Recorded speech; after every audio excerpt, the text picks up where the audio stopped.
Buenas tardes a todos, sean bienvenidos a esta octava sesión ordinaria de la Asociación Mexicana de Genética Humana, hoy 7 de septiembre, como dice la canción. Estamos muy contentos de contar con ustedes en esta sesión, que estará el día de hoy a cargo de Genos Médica. Esta es nuestra orden del día. En primer lugar, tenemos la bienvenida a la lectura del acta de la sesión anterior por parte de nuestra secretaria, la doctora Lisette Arnaud, la participación académica de Genos Médica, centro especializado en genética, y finalmente en nuestra sección de asuntos generales, en la cual tenemos información importante que compartirles. Como les decía, estamos ya en la octava sesión mensual de la asociación. Nos queda solamente una más, que va a ser la que corresponde a los colegas de la Ciudad de León, y luego tendremos nuestra asamblea anual, con la que cerramos las actividades de esta mesa directiva, en la cual estamos muy contentos con el trabajo que hemos desarrollado. Pero bueno, bienvenidos sean todos ustedes a esta sesión. Enseguida le doy el uso de la voz a la doctora Lisette Arnaud para que nos haga la lectura del acta de la sesión anterior. Adelante, Lisette. Muchas gracias, Elías. Buenas tardes a todos. A continuación voy a dar lectura al acta de la séptima sesión mensual reglamentaria de la Asociación Mexicana de Genética Humana, Asociación Civil. En sesión virtual de carácter multicéntrico en la República Mexicana, siendo las 17 horas del día 3 de agosto de 2021, se reunieron 209 observadores virtuales en vivo, socios numerarios, adscritos y estudiantes que completaron su registro a través de su cuenta de usuario en la página www.amgh.org.mx con el objeto de celebrar la séptima sesión mensual y hacer constar su asistencia, que será añadida al libro de actas.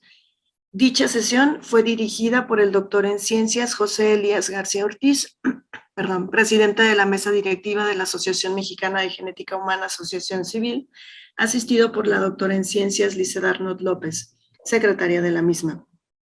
La orden del día fue la siguiente: 1. Bienvenida. 2. Lectura del acta de la sesión anterior. 3. Participación del Servicio de Genética del Hospital Central Sur de Alta Especialidad, Pemex. 4. Asuntos generales. El doctor García Ortiz dio la bienvenida a los asociados, además de invitar a hacer uso de la palabra a través de la plataforma. Enseguida, la doctora Arnaud dio lectura al acta de la sexta sesión mensual reglamentaria, misma que se consideró aprobada con 51 votos a favor, 5 abstenciones y ninguno en contra, sin contar además con algún comentario modificatorio a través de los medios virtuales proporcionados durante la sesión. El doctor García cedió la palabra a la doctora Juana Inés Navarrete Martínez, quien coordinó dicha sesión titulada 35 años del servicio de genética en los servicios de salud de Pemex, y dio inicio con la ponencia Introducción e Historia.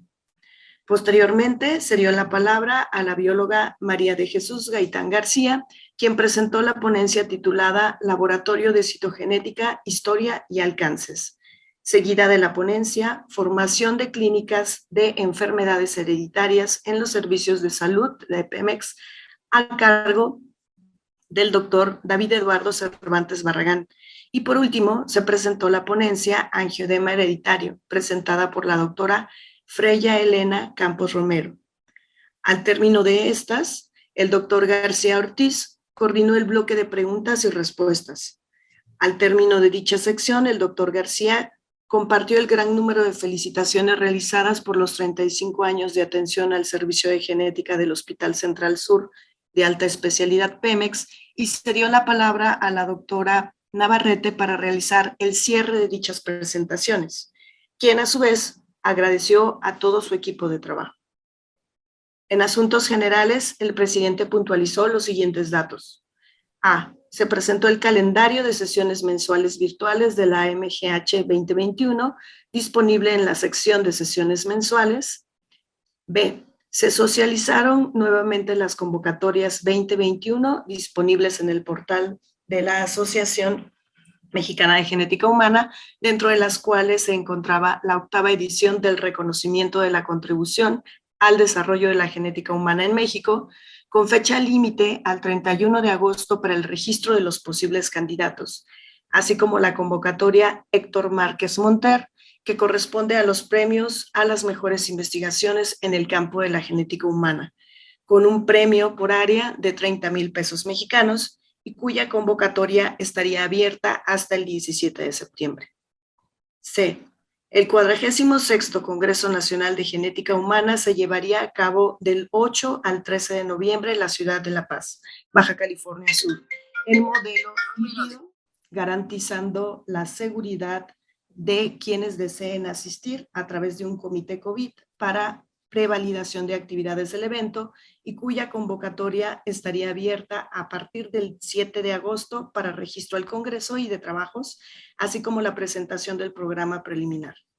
Se socializaron los cursos precongreso especializados y tradicional que iniciarían a partir del 9 de octubre, además de presentar el calendario de actividades del Congreso de forma general, haciendo énfasis en que la expo comercial y la presentación de trabajos libres se llevaría a cabo únicamente de manera virtual, además de resaltar que la Asamblea del Consejo Mexicano de Genética Asociación Civil se llevaría a cabo el jueves 11 de noviembre y la Asamblea General Electiva se llevaría a cabo el viernes 12 de noviembre. Ambas asambleas en modalidad híbrida para garantizar la asistencia a las mismas. A su vez, informó que las actividades realizadas durante el Congreso estarán disponibles de manera virtual hasta el 30 de enero de 2022. D. Con respecto a las cuotas de asociados 2021, se recordó el monto de estas y los datos de la cuenta bancaria. Al día de la sesión se contaba con el pago de la membresía 2021 de 261 asociados, quienes contarían con los beneficios correspondientes. Se comentó que el proceso de solicitud de ingreso a la Comisión de Admisión de la Asociación Mexicana de Genética Humana se podría realizar de manera virtual en fechas próximas para facilitar dicho proceso en beneficio de las y los asociados. En relación con la Asamblea General Electiva Híbrida a llevarse a cabo el día 12 de noviembre y en acuerdo con el capítulo 4, artículo 23 de los estatutos, realizó hincapié en que podrán participar en ella como electores las y los asociados vigentes hasta el 13 de septiembre.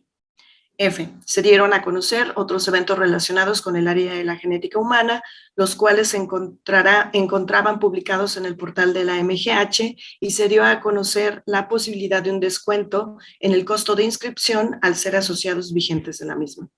G. Finalmente, el doctor García Ortiz socializó los datos de contacto en redes sociales, correos electrónicos y teléfono, así como los horarios de atención. La sesión se dio por terminada a las 18 horas con 35 minutos. Gracias. Saludos a todos. Muchas gracias, Lisette.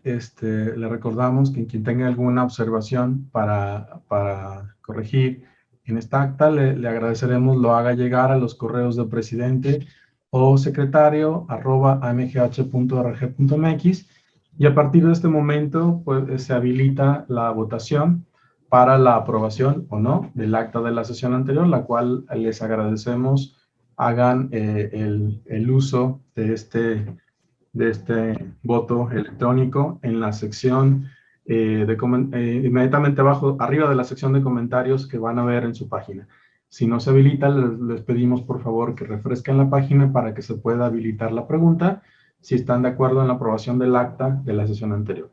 Y en lo que hacemos o terminamos la votación, damos paso al punto número 3, que es la participación académica, que en este caso está a cargo de Genosmédica, con el tema diagnóstico cromosómico en Genosmédica, y lo coordina el doctor Leonardo Pérez Mejía, a quien le agradezco mucho las gestiones para esta participación y le cedo el uso de la palabra. Adelante, Leonardo. Buenas tardes a todos.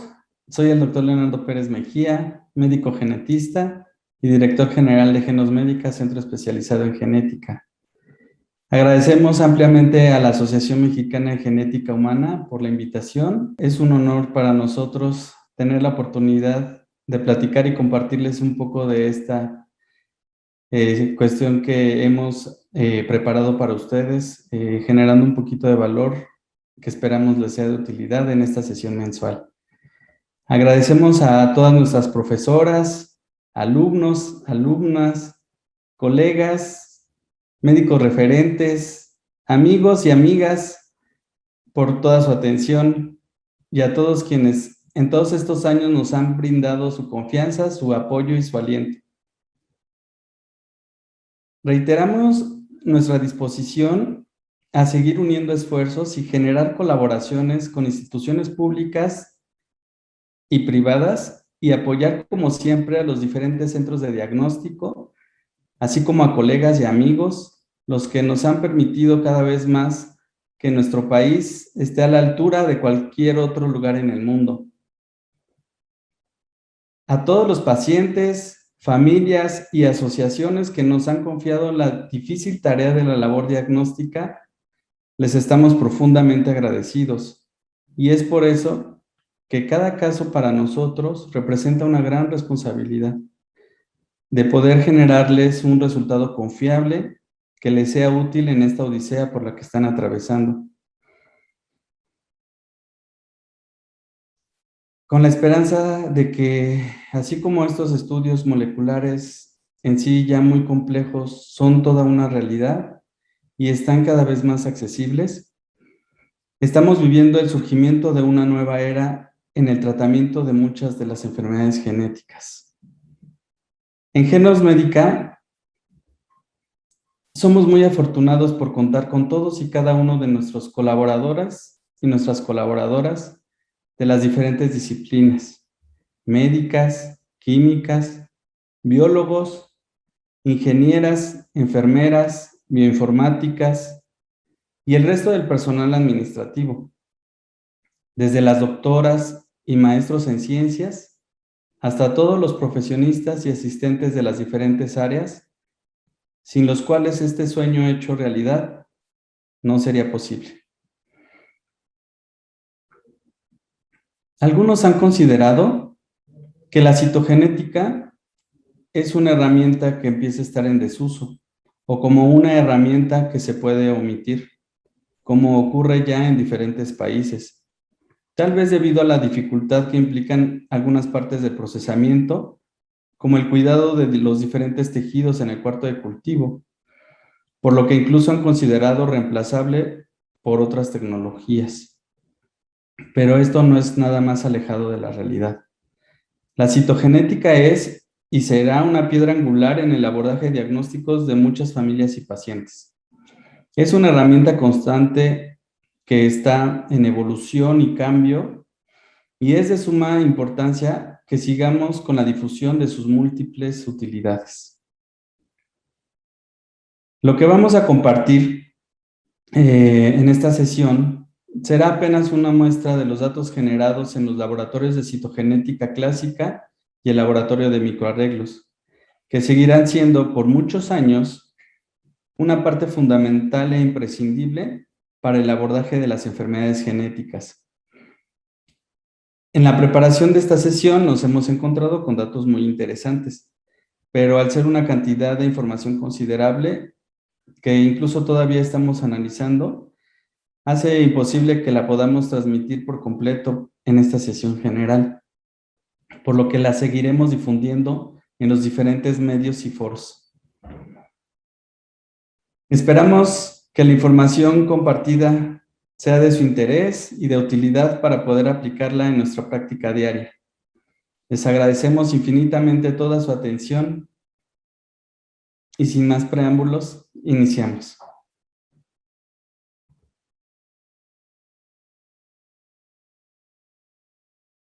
Buenas tardes, muchas gracias a la Asociación Mexicana de Genética Humana por la invitación, especialmente al doctor Elías García.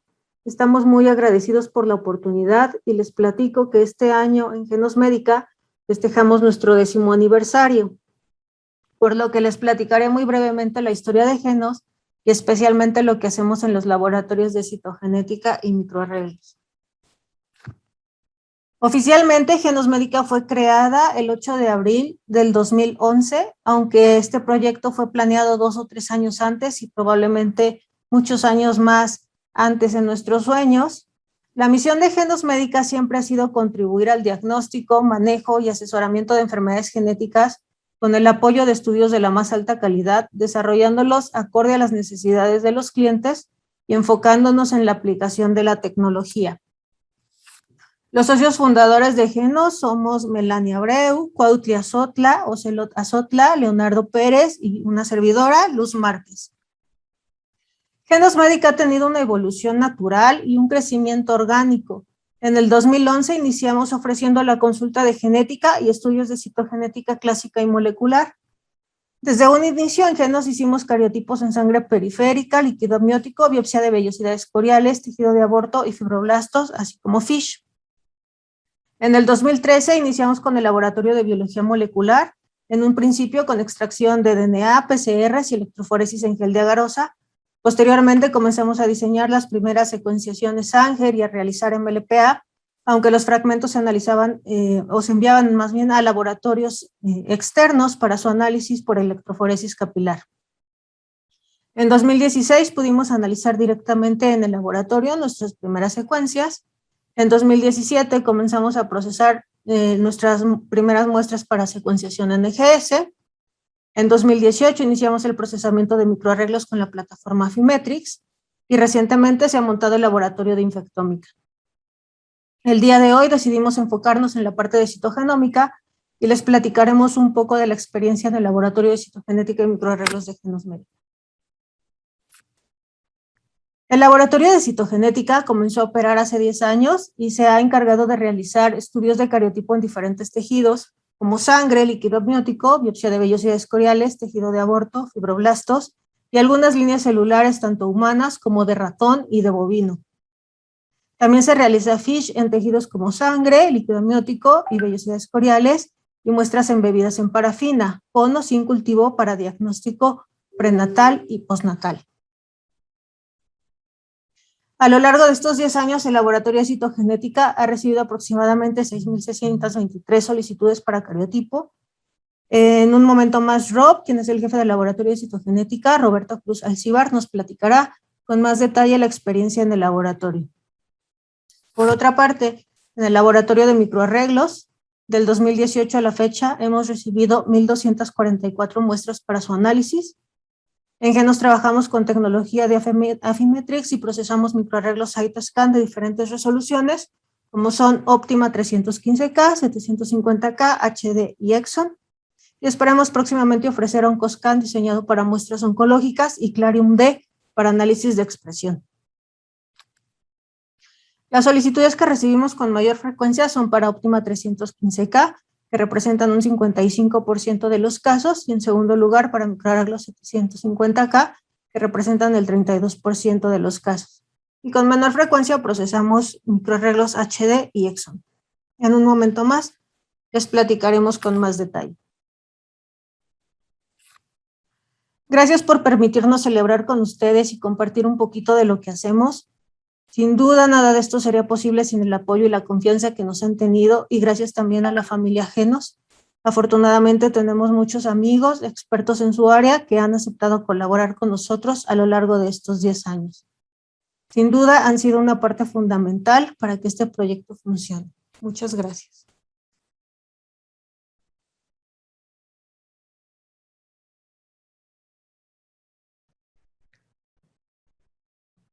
Quiero agradecer a la Asociación Mexicana de Genética Humana por la invitación y a todo el equipo de Genos Médica. Esta tarde quiero compartirles este estudio de los últimos 5 años en nuestra experiencia en el laboratorio de citogenética, todos los hallazgos citogenéticos que hemos encontrado. Este estudio está basado en un análisis de la base de datos de los casos de cariotipo con bandas GTG de 2016 a 2020.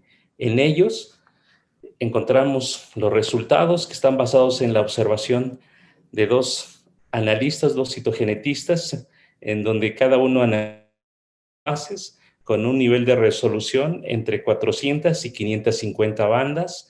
Cada resultado está de acuerdo al Sistema Internacional de Nomenclatura Citogenética vigente en su momento.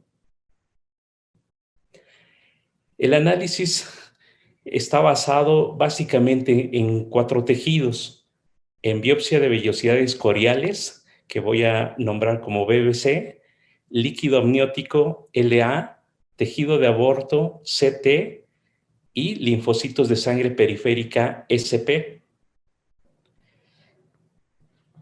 Nosotros tomamos los datos de la base de datos de Genos Médica, de casos con solicitud de cariotipo del periodo de 2016 a 2020. Dejamos de lado los casos cancelados y no viables, y para el análisis final eliminamos los de no crecimiento. En esta gráfica lo que estamos viendo es cómo es el crecimiento, el porcentaje de crecimiento en cada tejido de acuerdo a este periodo de 5 años, de 2016 a 2020. Llama la atención en la línea verde, que corresponde al crecimiento de tejidos de aborto, que es un tejido difícil de cultivar, y a lo largo de estos años hemos visto un crecimiento casi de un 70%. La línea azul corresponde al crecimiento de la biopsia de vellosidades coriales. Es un tejido que tiene un mejor éxito, y en estos 5 años hemos tenido en promedio un crecimiento de casi el 90%. La línea naranja corresponde a linfocitos de sangre periférica, y hemos obtenido un éxito en el crecimiento casi del 96%. Y la línea gris corresponde a cultivos de líquido amniótico. En este tejido tenemos casi el 100% de crecimiento. Es importante notar aquí que al ser un laboratorio de referencia nacional, nos llegan muestras de todo el país, y entonces en lo que llega el paquete, en lo que llega la muestra, desde que se tomó hasta que se recolecta y llega al laboratorio y se atiende, pues muchas de las muestras de las células van perdiendo su viabilidad, y esto nos limita un poco el crecimiento. Después de descartar todos los casos de no crecimiento, tenemos estos números totales: 184 casos de vellosidades coriales, 221 casos de tejido de aborto, 408 casos de líquido amniótico, 2.883 casos de sangre periférica, que nos da un total de 3.696 casos. Vayamos a ver todos los hallazgos que encontramos de cariotipos en biopsia de vellosidades coriales. Estas muestras de biopsia de vellosidades coriales llegaron al laboratorio por alguna de estas indicaciones, porque en el ultrasonido detectaron malformaciones fetales, por edad materna avanzada, por historia familiar de alguna alteración cromosómica o angustia materna. De los 184 casos de biopsia de vellosidades coriales, encontramos que el 62% fueron normales, mientras que el 38% tenían algún tipo de alteración. En esta tabla lo que estamos viendo son todas las alteraciones cromosómicas detectadas, y nos llama la atención que las aneuploidías, las alteraciones cromosómicas numéricas, fueron las más frecuentes. Tenemos aquí pocas alteraciones de tipo estructural. En cuanto a la frecuencia de estas alteraciones, vemos que la trisomía 21 es la más frecuente, seguida de la trisomía 18, de la monosomía X y la trisomía 13. Tenemos un grupo pequeño de alteraciones estructurales. Ahora vamos a los tejidos de aborto.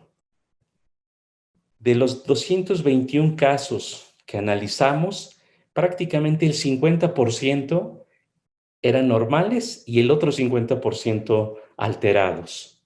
Aquí lo que estamos viendo en esta tabla son las alteraciones de estas 111 muestras.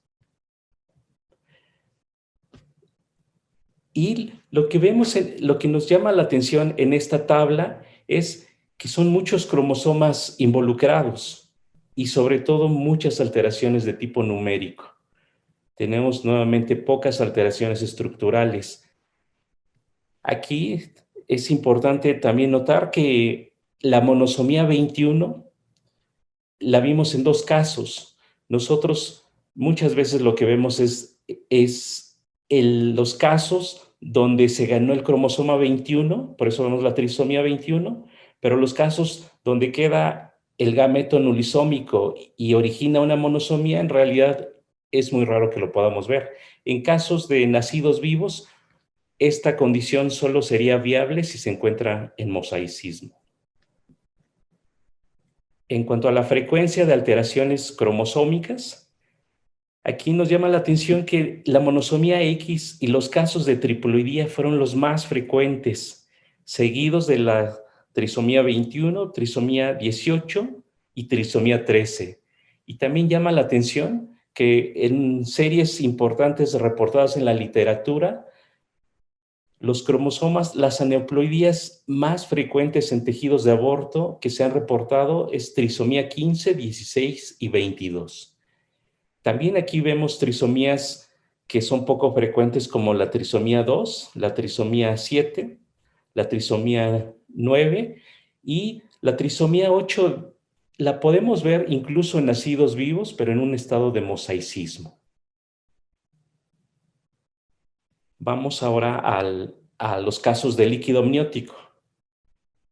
La indicación por la que llegaron estos casos al laboratorio fue por detección de malformaciones fetales, por edad materna avanzada o por la historia familiar de algún tipo de alteración o por angustia materna. De los 408 casos, el 74% fueron normales, mientras que el 26% estuvieron alterados. En esta lista lo que vemos son todas las alteraciones de estos 105 casos. Vemos las alteraciones numéricas, nuevamente frecuentes. Vemos en esta serie de líquido amniótico detectamos una quimera, una 46XX, 46XY. Vemos algún tipo de alteración estructural, pero realmente con una frecuencia muy baja. De las alteraciones del líquido amniótico, nuevamente, como ya está reportado en la literatura, la trisomía 21 es la más frecuente, después la trisomía 18, la monosomía del X, la trisomía 13, algunos poliploides, ya sea en estado mosaicismo, generalmente en un estado de mosaico, y algunas alteraciones de tipo estructural.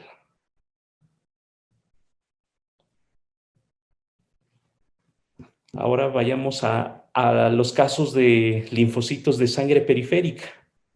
Estos casos llegan al laboratorio porque se detectó en el paciente algún tipo de dismorfia, discapacidad intelectual, historia familiar de alguna alteración o problemas en la fertilidad, como pérdida gestacional recurrente.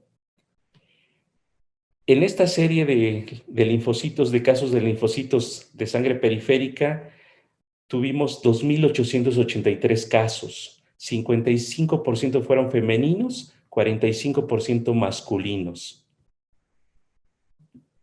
Del total, el 77% fueron normales y 23% presentaron algún tipo de alteración cromosómica.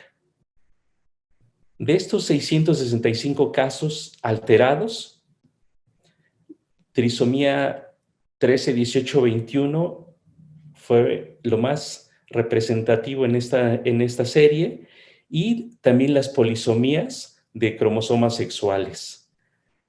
Aquí vemos que las alteraciones de tipo estructural son más frecuentes que en los tejidos anteriores.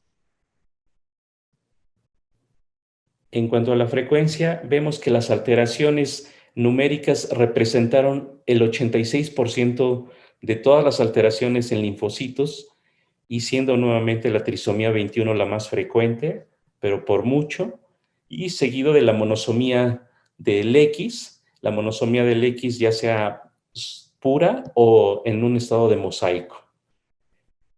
Vimos también trisomía 18 y 13 y polisomías de cromosomas X y Y. Las alteraciones de tipo estructural representaron el 14%, siendo la translocación recíproca la más frecuente, así como las inversiones.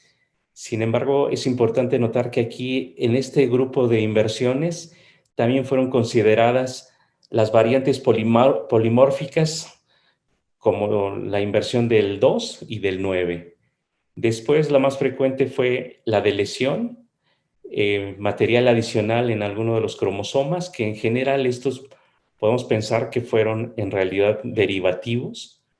Las translocaciones robertsonianas fueron frecuentes, así como los derivativos, cromosomas en anillo, algunos discéntricos, isodicéntricos, en especial el isodicéntrico del 15, de 15q, y algún tipo de cromosoma marcador. Bueno, aquí lo que les estoy presentando es un cariotipo complejo. Este cariotipo es de una mamá que presentaba aborto recurrente. Bueno, si ustedes ven en esta imagen, lo que les estoy presentando son los ideogramas a color. Perdón que no les presente los cromosomas, pero creo que es más gráfico poderlo ver a color. Son 8 cromosomas involucrados. Vemos una inserción del cromosoma 10 en el brazo corto del cromosoma 2. Vemos una translocación recíproca entre un cromosoma 4 y un 15, una translocación entre un cromosoma 6 y un cromosoma 17, y una translocación recíproca entre un cromosoma 16 y 22. Esta es la mamá con su historia de pérdida gestacional recurrente. Y esta es una de sus pequeñitas, una de sus hijas, que en realidad cuando llega lo que nosotros vemos es material adicional en el brazo corto de un cromosoma 2. Después de analizar a la mamá, ya vimos que ese material adicional venía de un cromosoma 10. En realidad lo que está presentando aquí este rearreglo es una ganancia de un segmento del cromosoma 10, está en un estado trisómico. Además, lo que veíamos era un pequeño cromosoma marcador. Ahora sabemos que es un derivativo de la translocación 415, y veíamos también esta alteración de esta translocación 1122. Regresando al cariotipo de la mamá, yo creo que sería un buen reto poder realizar la cruz de Paquiteno con estos rearreglos. Yo creo que sería un muy buen ejercicio. Bueno, este estudio es el primer análisis de los cariotipos detectados en un periodo de tiempo en el laboratorio. ¿Qué es lo que sigue? Vamos a agregar más casos de más años, vamos a contrastar estos datos con lo ya reportado en la literatura, vamos a describir, vamos a estratificar mejor estos grupos, vamos a estudiar más tejidos con más metodologías como la técnica de Fish, y ya estaremos presentando estos datos en los diferentes foros del gremio. Y finalmente, quisiera agradecer a todo el grupo de Genos Médica por todo su apoyo, y en especial a cada uno de los miembros del laboratorio de citogenética.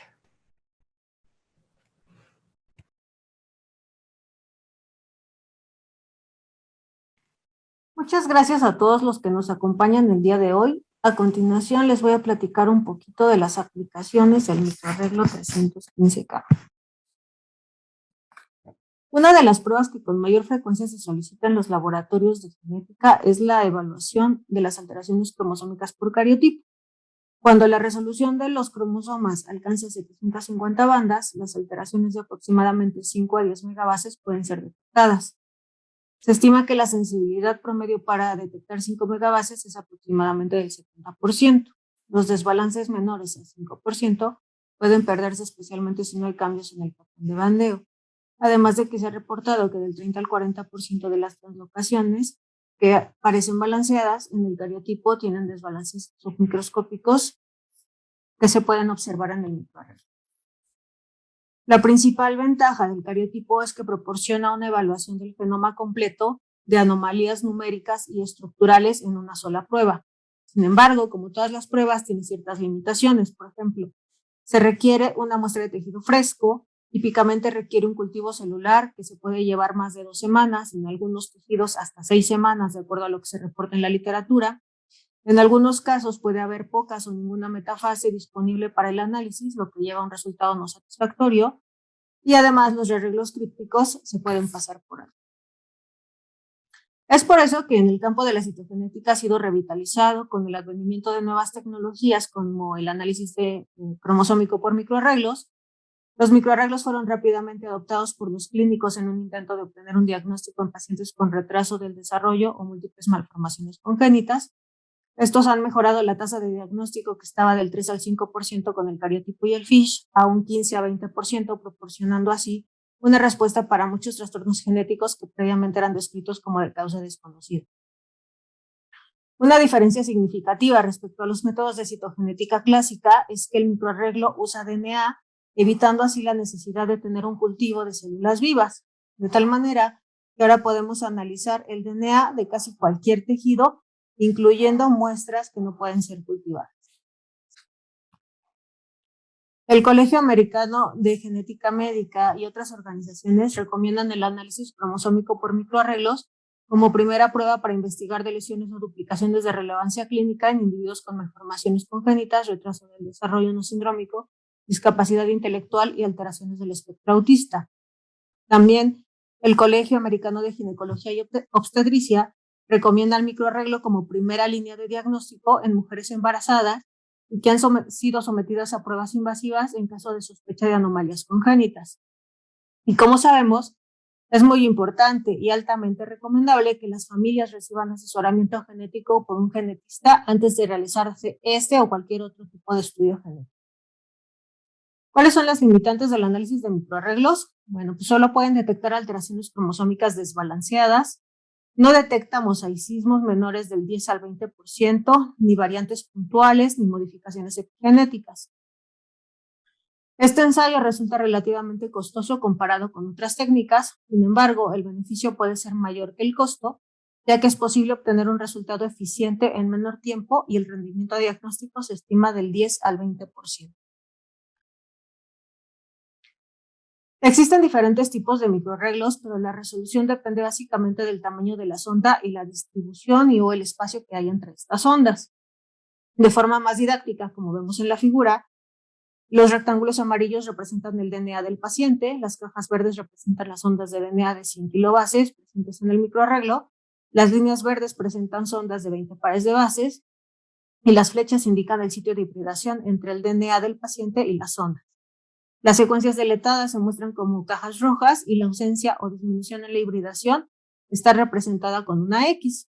También hay una región de 600 kilobases que no está cubierta por sondas. De tal forma, en el panel A vemos una hibridación completa de las sondas indicando el número de copias normal.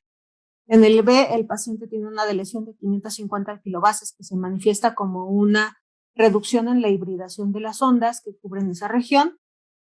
En el panel C, el paciente tiene una deleción de 20 kilobases, sin embargo, la sonda de 100 kilobases que cubre la región detectada continúa hibridando en esa región, por lo tanto será reconocida en el software. La región deletada no podrá ser detectada, por eso es importante el tamaño de la sonda. En el D, el paciente tiene la misma deleción de 20 kilobases, que resulta en una reducción de la hibridación de 5 sondas que cubren esa región. Finalmente, en el E, el paciente tiene una deleción de 500 kilobases que no será detectada debido a que no hay sondas que cubran esa región. Por eso es importante la localización y distribución de las ondas. Las plataformas de microarreglos se pueden dividir en dos tipos, los que están basados en hibridación genómica comparativa o ACGH y los microarreglos de SNPs. Los ACGH están diseñados para la detección de CNVs usando VACs o sondas de oligonucleótidos. Las ondas VACs son de aproximadamente 150 kilobases y son menos sensibles y tienen menos cobertura que las de oligonucleótidos, que son de 60 a 70 pares de bases. La plataforma de ACGH Se usa con un sistema de 2 colores en donde el DNA a analizar y el de referencia son marcados con diferentes fluoróforos y son hibridados en el mismo microarreglo. Las variantes en el número de copias son calculadas midiendo la diferencia de fluorescencia en cada una de las ondas. Este tipo de microarreglos no permite detectar disomía uniparental ni consanguinidad. Por otro lado, los microarreglos de SNPs utilizan 2 tipos de sondas de aproximadamente 25 pares de bases, unas que son no polimórficas, que detectan CNVs, y otras que son polimórficas para genotipar alelos. Tienen la ventaja de que las sondas de SNPs permiten confirmar de forma independiente los hallazgos encontrados por las sondas CNVs. En los microarreglos de SNPs se realiza una sola tinción en la muestra de interés y se hibrida en el chip. Los cambios en el número de copias se determinan in silico comparando la intensidad de la señal con una base de datos de experimentos realizados a cientos de muestras de referencia. También existen plataformas que combinan microarreglos de hibridación genómica comparativa con sondas de SNPs. Aquí generalmente la densidad de las ondas de SNPs es menor que la de los microarreglos de SNPs tradicionales. Y un microarreglo de SNPs tiene mayor resolución y permite determinar con mayor exactitud los puntos de ruptura que otras plataformas, debido a que tiene un mayor número de sondas, debido al tamaño de las ondas, y a que hay un menor espacio entre ellas. Las plataformas que combinan sondas de número de copias y SNPs tienen la ventaja que pueden detectar ausencias de heterocigosidad, que pueden detectar una disomía uniparental o consanguinidad. El tipo de plataforma que usamos en Genos es de SNPs mediante la tecnología de Affymetrix. Rápidamente les cuento en qué consiste el procesamiento. A partir de 250 nanogramos de DNA genómico, se realiza una digestión con la enzima NSP1. Posteriormente se unen unos adaptadores que van ligados de forma covalente y se realiza la amplificación por PCR. Los productos de PCR son purificados con perlas magnéticas y fragmentados con DNasa1. Se marcan con biotina y son hibridados durante 16 a 18 horas en el chip. Después de la incubación, los microarreglos se lavan y se tiñen con streptavidina usando una estación de fluidos. Finalmente, los microarreglos son escaneados para generar los archivos .cel que incluyen la intensidad de las señales emitidas por las ondas. Este protocolo está diseñado para 4 días de trabajo. Cuando queremos sacar resultados urgentes, entonces se juntan 2 de los días y salen en 3 días. Al final del procesamiento obtenemos imágenes como estas, que al irlas acercando, vemos diferente intensidad de señal y la gran cantidad de sondas que se encuentran en cada una de esas regiones del chip. Los archivos .cel son analizados usando el software CHASS y convertidos en otros archivos que contienen la información de número de copias, ausencias de heterocigosidad, mosaicismos y llamado de variantes. Se utilizan diferentes algoritmos para calcular la diferencia alélica y la frecuencia del alelo B.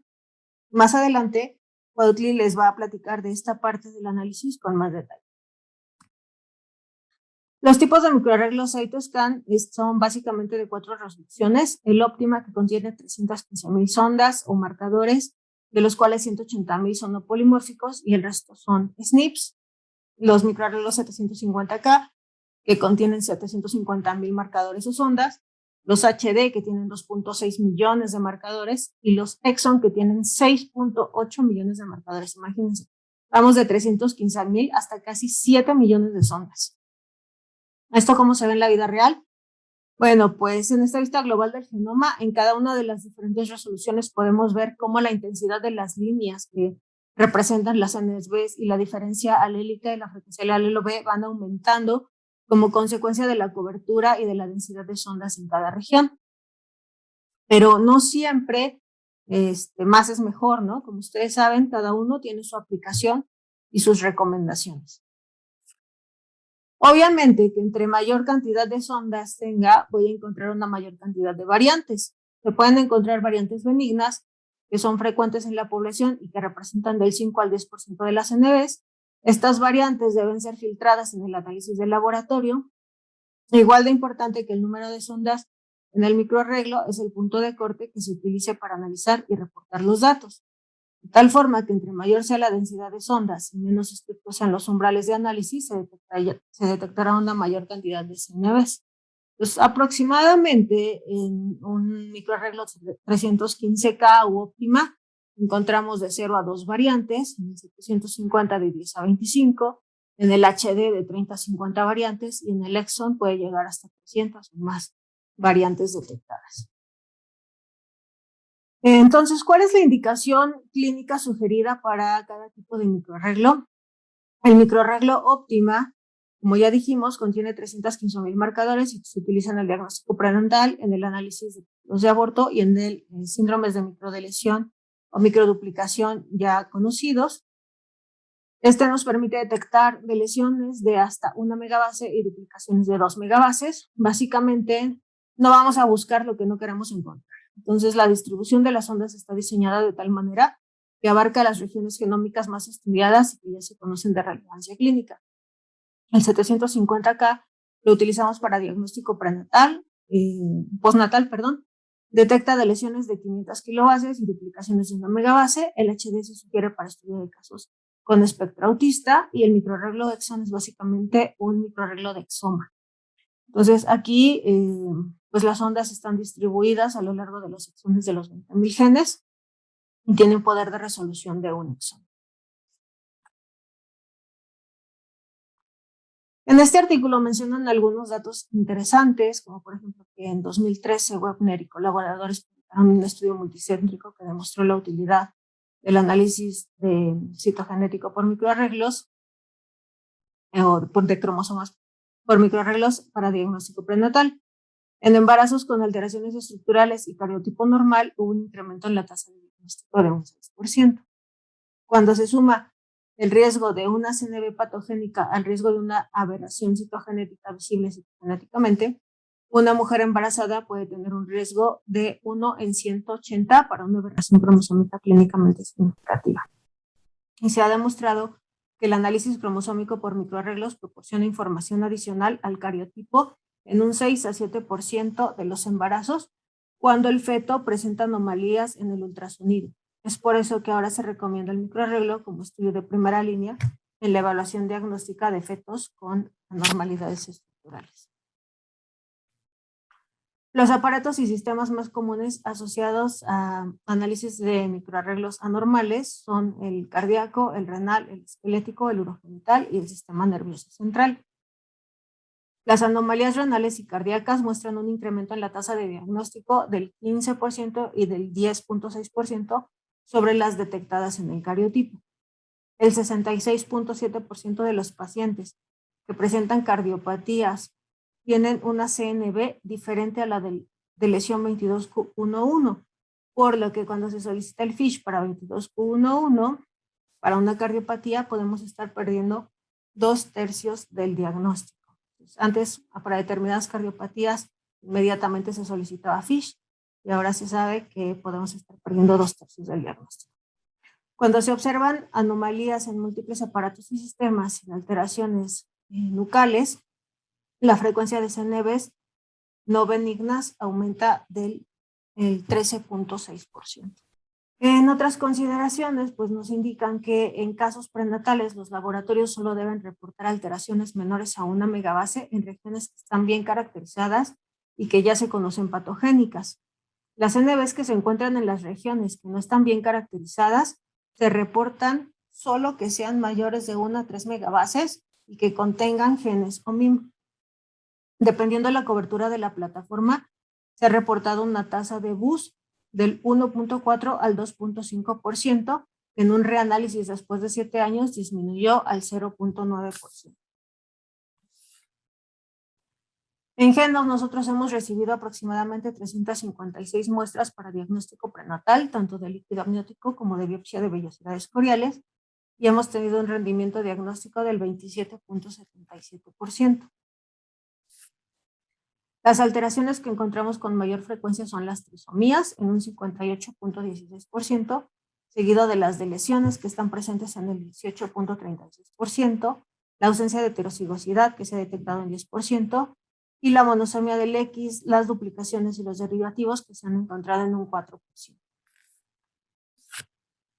La frecuencia de las trisomías encontradas corresponde a lo reportado en la literatura, la más frecuente es la 21, seguida de la T18 y la T15. La frecuencia de las trisomías de los cromosomas que se ven más afectados por microdeleciones son el 8 y el 22 con mayor frecuencia, seguidos del 4, el 5, el 13 y el X. Y para microduplicaciones, el cromosoma 8 es el que se encuentra alterado con mayor frecuencia, seguido del 2, el 5, el 13, el 16, el 18 y el 22. Aquí vemos un ejemplo de una ausencia de heterocigosidad en regiones mayores de 3 megabases distribuidas en múltiples cromosomas, lo que nos hace pensar en consanguinidad. El porcentaje de ausencia de heterocigosidad en autosomas es aproximadamente del 10.5%, que corresponde a un coeficiente de consanguinidad mayor a 0.0625, que es cercano a un parentesco de segundo grado, y por lo tanto, aquí se sugiere buscar variantes recesivas. Esta es la vista global del genoma del mismo caso, no vemos cambios de dosis, únicamente detectamos las ausencias de heterocigosidad. Este es un ejemplo de cómo se ve una duplicación 22q11, entonces las ondas no polimórficas vemos que tienen un aumento en la dosis, y las ondas que son polimórficas, las 3 franjas que debemos de ver que corresponden a las variantes alélicas, pues se dividen para formar 4, ¿no? Ahora tenemos más posibilidades en la frecuencia alélica. Y en la vista global del genoma, pues también estamos viendo un aumento en la dosis de las ondas no polimórficas, lo mismo que se separan en 4 franjas en lugar de 3, aquellas que son polimórficas. Y un ejemplo de deleción que también es de la región 22q11, en donde al contrario, pues ahora vemos una disminución en la intensidad de la señal, que corresponde a ondas no polimórficas para esta región, y que en lugar de tener las 3 bandas que corresponden a los alelos AA, AB y BB para las frecuencias alélicas, ahora solamente vemos 2 bandas. Aquí igual en la vista global del genoma vemos la disminución de intensidad en la señal para el cromosoma 22. Un ejemplo de cómo se ve una trisomía. Entonces, esta es una trisomía del cromosoma 21, igual ahora vemos que hay un aumento en la señal, pero del cromosoma completo, no parcial, sino completa. Y lo mismo, ¿no? Que cambia el patrón de distribución de los alelos para las ondas polimórficas. Bueno, en cuanto al análisis cromosómico en tejido de aborto, sabemos que la mayoría de las alteraciones cromosómicas prenatales son letales o incompatibles con la vida.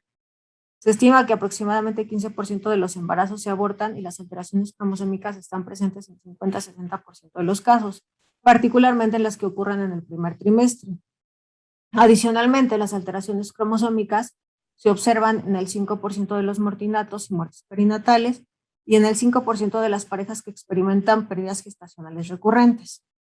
En la tabla podemos ver las aneuploidías más frecuentes y también aquellas que son letales y que se encuentran prácticamente en todos los cromosomas, ¿no? Entonces, podemos tener trisomías de cualquiera de los cromosomas. En este metaanálisis nos muestran que la tasa de detección de alteración cromosómica pues puede cambiar dependiendo del tipo de prueba que se realiza. Entonces, en el cariotipo va de un 20 a un 70%, en promedio hay una detección del 47%, y es importante considerar que un 16% presenta no crecimiento o contaminación. En los ACGH va una detección del 17 al 84%, en promedio es el 48%, y en el microarreglo de SNPs hay una detección del 60% de alteraciones. Entonces, los estudios citogenéticos en tejidos de aborto se siguen realizando a pesar de que las guías no recomiendan realizarlo de rutina. Realizar una prueba citogenética no proporciona un beneficio clínico inmediato. La probabilidad de tener la misma alteración cromosómica durante el siguiente embarazo es muy baja y la mayoría de las pérdidas son esporádicas. Encontrar portadores de aberraciones cromosómicas en parejas que han sufrido pérdida gestacional es raro y la probabilidad de tener una pérdida por alteraciones cromosómicas va desde 8.9% en mujeres menores de 24 años hasta 74.7% en mujeres de 45 años. Estas son las causas por las que no lo recomiendan. Sin embargo, sufrir la pérdida del embarazo es una carga emocional para las mujeres. Obtener más información sobre la causa de la pérdida del embarazo podría ayudar a la paciente a comprender por qué pudo haber ocurrido el aborto espontáneo y ayudar a procesar el dolor de su pérdida. Bueno, en Genos hemos recibido aproximadamente 97 solicitudes para hacer microarreglos óptima en tejidos de aborto y nosotros hemos detectado 70% de alterados, ¿no? En estos casos, únicamente 30% han resultado normales. La alteración que encontramos con mayor frecuencia son las trisomías en un 44%, las triploidías en el 11%, monosomías en el 9%, derivativos en el 4% y duplicaciones en el 2%. Entonces, como corresponde a la literatura, las trisomías son las más frecuentes y las más frecuentes también, como sabemos, son la 21, la 22, la 16, 13 y 9 que podemos ver aquí. Sin embargo, pues también ya nos ha tocado detectar trisomías de cromosoma 3, de cromosoma 4, de cromosoma 6, 7, 8, 15. Ya me contarán los citogenetistas cuántos cariotipos han tenido que analizar para poder encontrar trisomía 3 o trisomía 4. Pues aquí relativamente en los pocos casos que hemos analizado, pues ya hemos encontrado algunos. No hay que olvidar que, como ya nos contó Rob, pues una causa de no crecimiento, pues aparte del manejo de la muestra, es también el propio contexto genómico, ¿no? Entonces, probablemente ahora podamos encontrar con mayor frecuencia esas que son letales o más raras. Pues aquí en estas imágenes les muestro cómo se ven precisamente estas trisomías, una trisomía 4, una trisomía 8, una trisomía 13, 15, 16, y 22.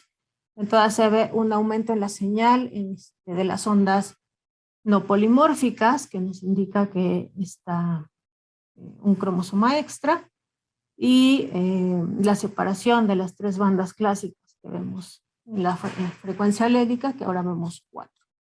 De esta forma tenemos una doble comprobación con estos 2 tipos de ondas polimórficas y no polimórficas de las alteraciones en el cambio de dosis. Bueno, pues como conclusiones, cada técnica utilizada en el diagnóstico genético tiene sus ventajas y sus limitaciones. El análisis cromosómico por microarreglos puede beneficiar a los pacientes en búsqueda de respuestas en el periodo prenatal y postnatal. Y nos encontramos en un periodo de transición hacia la medicina prenatal de precisión y es importante aprender cómo usar las nuevas técnicas en beneficio de nuestros pacientes y de sus familias. Entonces, eventualmente, pues, las recomendaciones podrán ir cambiando.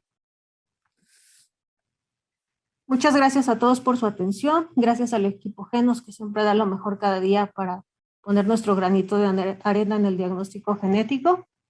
Y gracias especialmente a todos ustedes, nuestras maestras, maestros, compañeros y amigos que han confiado en nosotros.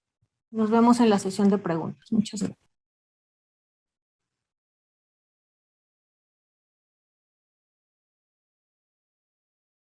Hola, buenas tardes. Muchas gracias al comité organizador por esta oportunidad. Vamos a hablar un poco acerca de nuestra experiencia en el análisis de microarreglos de SNP. La plataforma que nosotros utilizamos pertenece a Thermo Fisher Scientific y consiste en 2 tipos de marcadores en el mismo chip, los que son marcadores no polimórficos o también llamados NBs y los marcadores polimórficos. Aquí les pongo un ejemplo de una alteración recurrente de un síndrome de duplicación de lesión-inversión de 8P. Bueno, se manifiesta con discapacidad intelectual, hipotonía, alteraciones ortopédicas, cardiopatía congénita y dismorfismo facial. Y aquí nos sirve para ver de ejemplo una de lesión terminal y una duplicación intersticial en el mismo cromosoma. Aquí sería el brazo corto del cromosoma 8. Aquí vemos los marcadores no polimórficos. En realidad son fáciles de interpretar porque solamente vamos a ver la intensidad de fluorescencia normalizada. Aquí cada puntito sería el marcador y vemos su intensidad de fluorescencia. Aquí sería el rango normal. Aquí vemos la de lesión, disminuye la señal.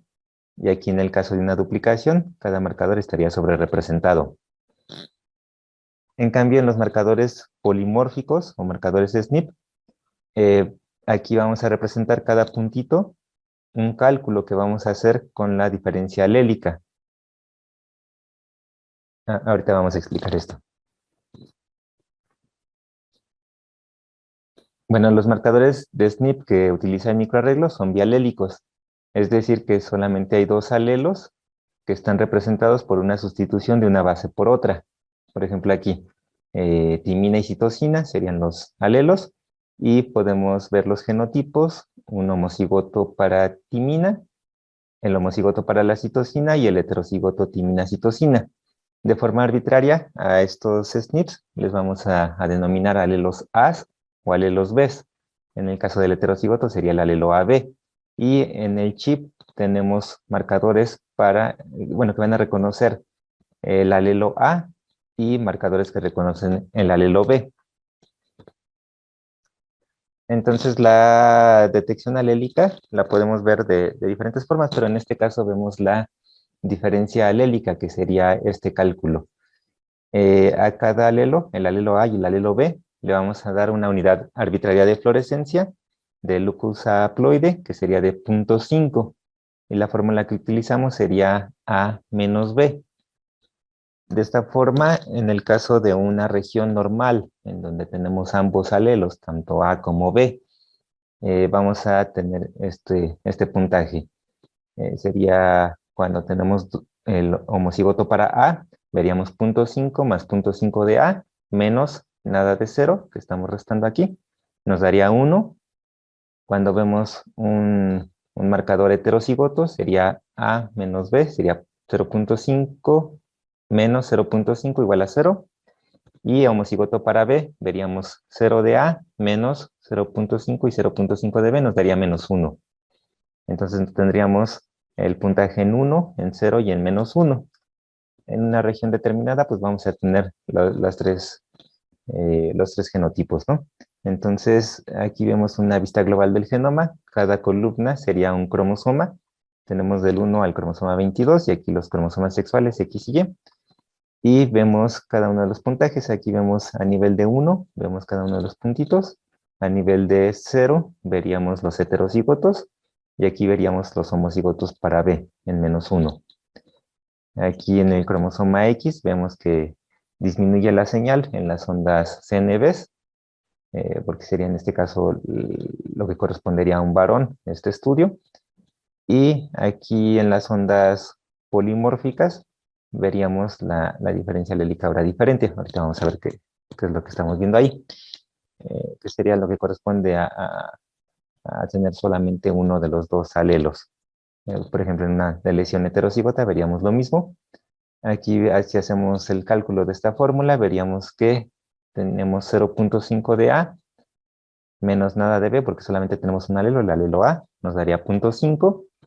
Y en el caso del alelo B, sería 0 menos 0.5 de B, nos daría menos 0.5. Entonces aquí vemos el cambio en la diferencia alélica, que esto era lo normal, de 1, 0 y 1 este puntaje.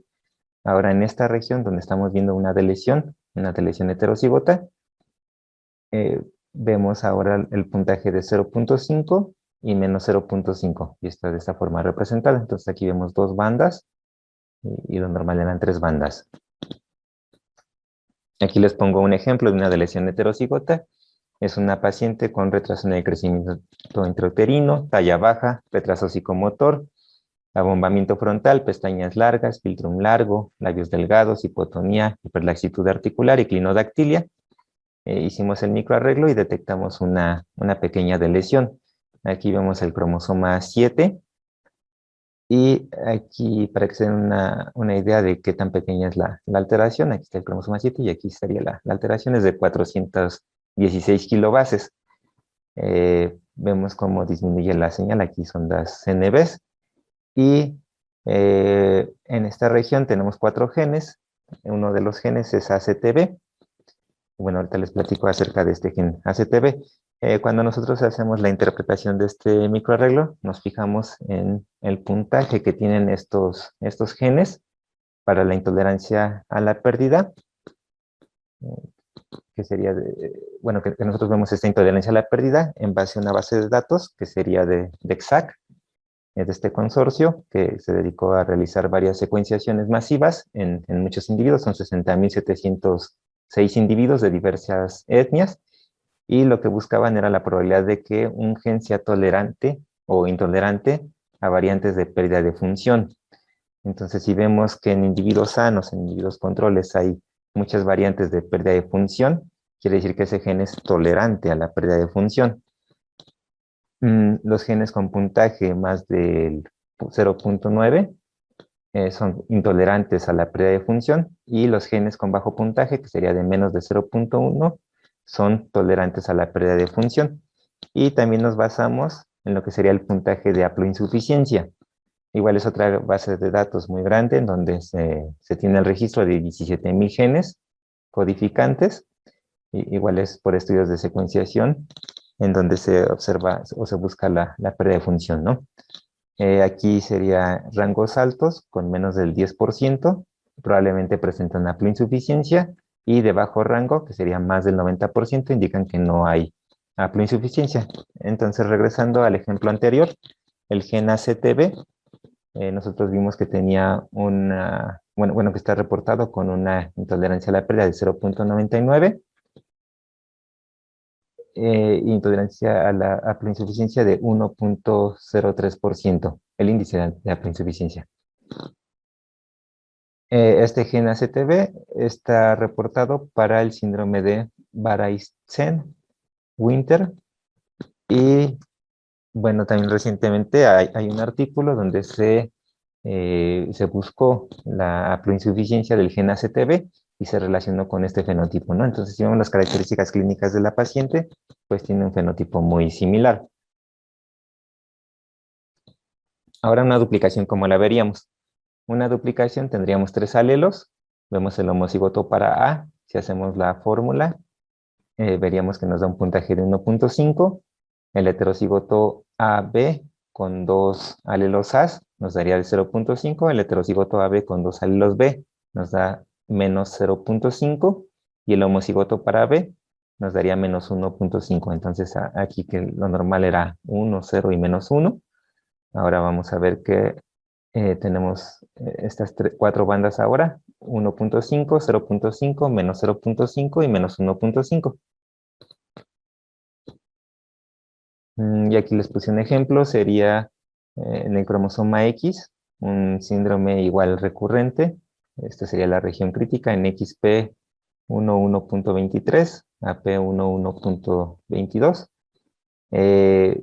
Aquí estamos viendo un paciente con discapacidad intelectual, retraso psicomotor y del lenguaje, autismo, epilepsia, dismorfismo facial leve, pubertad precoz, constipación y alteraciones en manos y pies, de tipo clinodactilia del quinto dedo y dedos afilados. Y bueno, aquí observamos una duplicación, ¿no? A este nivel. Aquí tenemos los genes que tenemos ahí, y algunos de estos genes están reportados con triplo sensibilidad. Y bueno, son los que están dando el fenotipo. Algo importante para nosotros poder ver esta deleción y duplicación es que tiene que haber controles de calidad en el microarreglo adecuados, en donde nosotros podemos ver la dispersión de los datos, cada uno de los puntitos. Si está muy disperso, pues quiere decir que tiene una menor calidad. Estas 3 bandas que les comento que son las normales, las tenemos que ver equidistantes y con una adecuada separación. Si los datos son de baja calidad, no vamos a ver esta adecuada separación, como en este caso. Aquí es un microarreglo que no tiene buenos controles de calidad, y nosotros para ver deleciones y duplicaciones, pues no sería posible. O las veríamos de muy baja calidad, se nos pueden pasar alteraciones pequeñas. E incluso el mismo software puede reconocer aquí deleciones y duplicaciones que son falsas. En cambio, cuando el microarreglo tiene buena calidad, podemos ver muy bien los datos, incluso podemos ver alteraciones en mosaico, como vemos aquí. Aquí sería lo normal, vemos aquí en este cromosoma, vemos la dosis normal hasta aquí, igual aquí una diferencia alélica, pero justo aquí cambia el patrón. Aumenta aquí en las ondas SNBs, aumenta la dosis, y en las ondas de SNP, vemos este ligero cambio. Ahora vemos 4 bandas. Aquí hay 2 bandas muy juntas. Y esto significa que hay una duplicación. En este caso, una duplicación en mosaico. Aquí más adelante observamos que la duplicación ya es constitutiva. Luego observamos una deleción en mosaico. Y después observamos una deleción terminal ya constitutiva, ¿no? Entonces, un análisis con una buena calidad de datos nos permitiría ver de esta forma los mosaicos. Algo adicional que podemos observar con los microarreglos de SNP, a diferencia de los microarreglos de CGH, sería la detección de euploidías. Cuando nosotros cargamos el chip, nosotros en realidad normalizamos la cantidad de DNA. Entonces, una euploidía con las ondas NBs no la alcanzamos a ver, simplemente normalizamos la cantidad de DNA y observamos que todos los cromosomas pues tienen la misma cantidad de DNA, la misma proporción. En cambio, en las ondas SNP, en los marcadores SNP, alcanzamos a ver ahora la aparición de 4 bandas que corresponden a duplicación de cada uno de los cromosomas, ¿no? Entonces, quiere decir que aquí hay una duplicación de todos los cromosomas, correspondería a una triploidía. Bueno, los microarreglos de SNP también nos van a permitir ver los casos de contaminación materna. Aquí en lugar de tener 4 bandas, como en una duplicación, aquí observamos 5 bandas. Y esto quiere decir que hay contaminación de DNA materno. Aún así se alcanzan a ver las alteraciones, como podemos observar aquí. Es una duplicación del cromosoma 16, es un caso de aborto.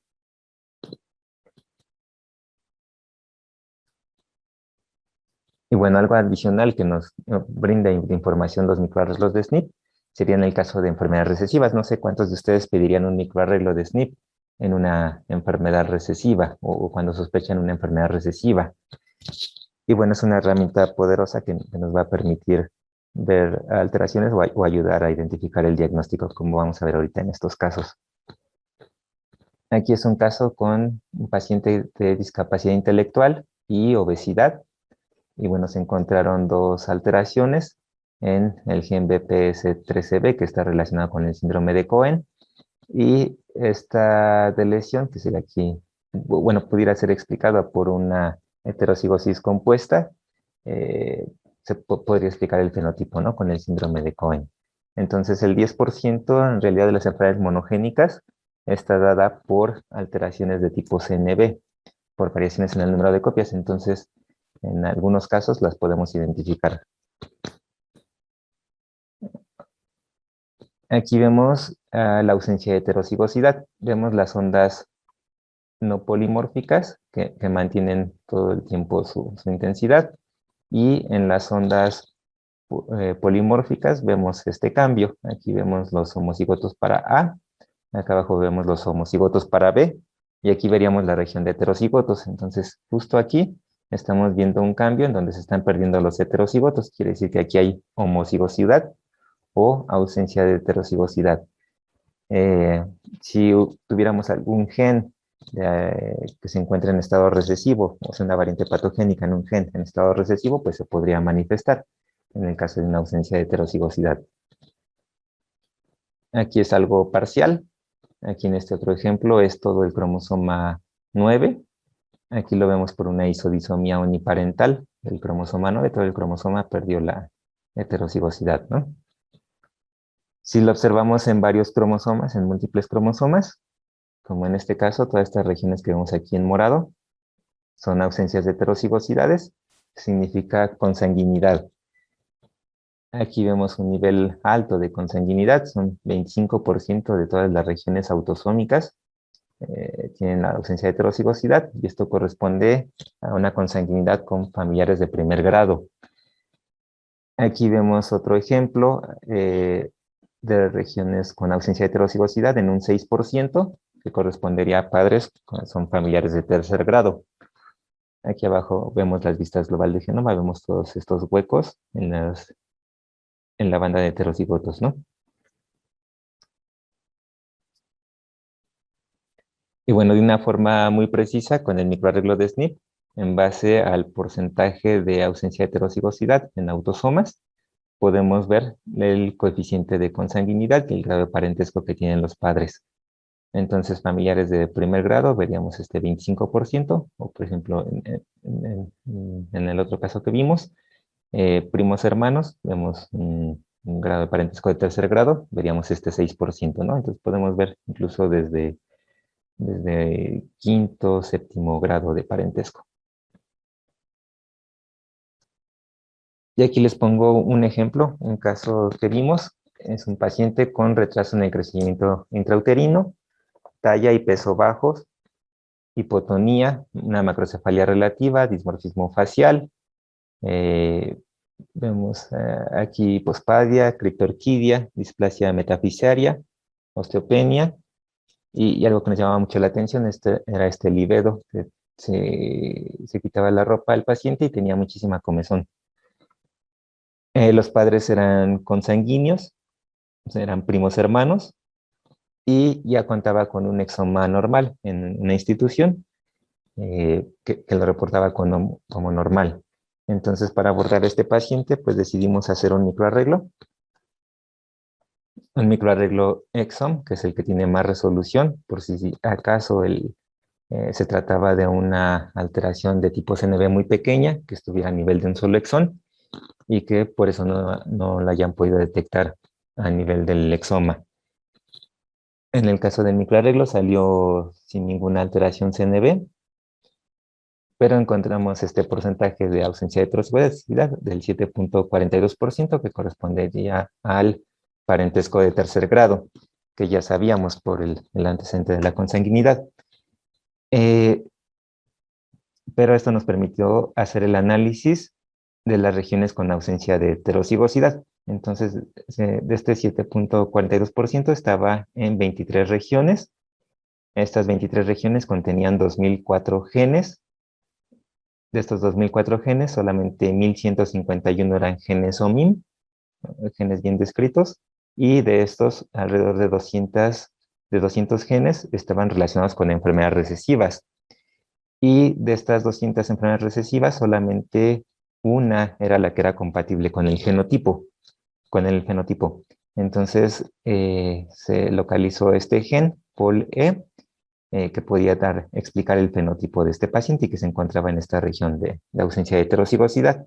Entonces, se decidió realizar una secuenciación, en este caso por exoma clínico expandido de 6.700 genes. Intentamos conseguir los datos del exoma que ya le habían hecho, un exoma completo, pero no se pudo. Y entonces la mamá decidió que realizáramos otra vez el exoma. Y encontramos la alteración en el gen POL-E en estado homocigoto. Es una transición homocigota de un residuo de citosina por timina en la posición 100 de la región codificante de POL-E. Es en el exón 2, es un gen de 49 exones. Y bueno, esta transición genera un cambio no sinónimo en un residuo de arginina por una cisteína en la posición 34 de la secuencia de la proteína codificada. Estaba clasificada como de significado clínico incierto, sin embargo se encontró un artículo en donde ya estaban reportando esta misma variante con un fenotipo idéntico, ¿no?, al paciente. Y bueno, este gen POL-E nos da dos fenotipos, uno que se llama FILS, con dismorfismo facial, inmunodeficiencia, el IBENDO, que es esta alteración en la piel, esta comezón que tienen, y talla baja. Y está también relacionado con el síndrome IMASH, retraso en el crecimiento intrauterino, displasia metafisiaria, hipoplasia suprarrenal, anomalías en genitales e inmunodeficiencia, que el paciente pues presentaba ambos fenotipos, ¿no? O una combinación de ambos fenotipos. Para el análisis de variantes, en general de nuestros microarreglos, nosotros nos basamos en la significancia de las CNVs, primero en lo que serían los histogramas. Los histogramas son la frecuencia poblacionales de cada una de las CNVs, y bueno, si tienen una frecuencia arriba del 1%, pues generalmente son CNVs benignas. Tenemos los datos para las duplicaciones y para deleciones. También para las ausencias de heterocigosidad podemos ver las frecuencias poblacionales. Tenemos bases de datos propias ya de los microarreglos que hemos hecho y nos basamos también en otras bases de datos para ver la significancia. Utilizamos también los datos de los fenotipos. Por ejemplo, aquí vemos esta región de este cromosoma y vemos algunos genes que están asociados con autismo. Aquí vemos una deleción que cae en una región asociada con autismo y eso nos va orientando un poco, ¿no? Las variantes las clasificamos en benignas, en probablemente benignas, de significado clínico incierto, probablemente patogénicas y patogénicas.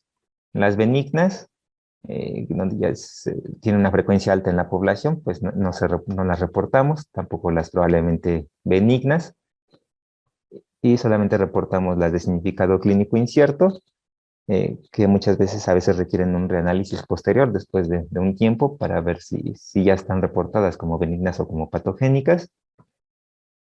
Y bueno, reportamos también las probablemente patogénicas y las patogénicas. En nuestra experiencia, aquí les pongo un análisis que hicimos de 538 microarreglos que realizamos con esta resolución, 750,000 marcadores y HD.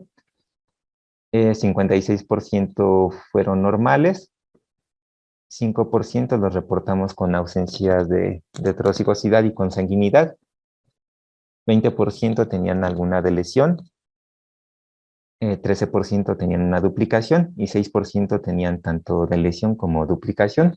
Y bueno, correspondía a alteraciones de algún derivativo, ¿no? Por ejemplo, de una translocación. Y bueno, las conclusiones serían las ventajas de los microarreglos de SNP. Vemos que hay confirmación alélica de los cambios en los números de copias. O sea, vemos la alteración a nivel de las ondas CNVs, pero las ondas SNP nos corroboran esos cambios, ¿no? Nos permiten también la determinación confiable de puntos de ruptura. Al tener, entre mayor resolución tenga el microarreglo, nos permite ver puntos de ruptura más precisos, incluso a nivel de gen, si hay una disrupción de algún gen. Podemos ver un análisis de origen parental cuando hacemos estudio en trío, bueno, analizando también a los padres. Podemos ver contaminación genómica, como el caso que les presentamos. Podemos ver detección de poliploidías, como la triploidía que les presenté, la pérdida o ausencia de heterocigosidad y el mapeo de homocigosidad a nivel de gen, que en muchos de los casos nos puede llevar al diagnóstico. Y bueno, muchas gracias por su atención. Quiero agradecer al equipo Genos Médica y en especial al doctor Juan Carlos Cifuentes, que es parte del laboratorio de microarreglos.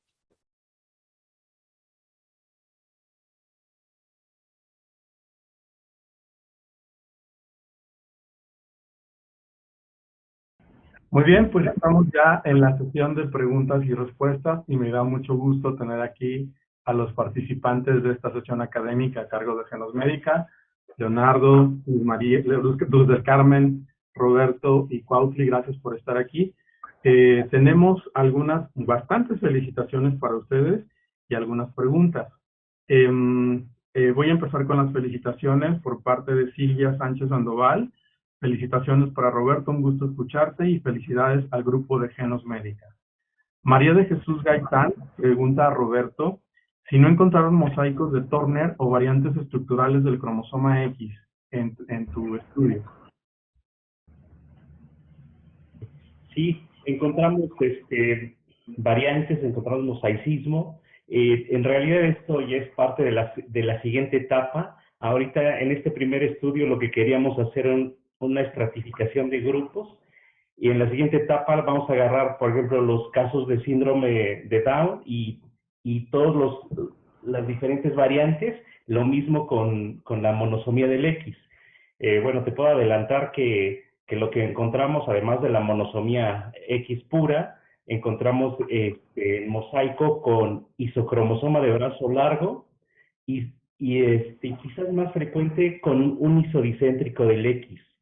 Además, nos ha llamado mucho la atención encontrar mosaicismo con cromosoma Y involucrado en un amplio espectro de presentaciones. pero esto lo estaremos presentando en los siguientes foros.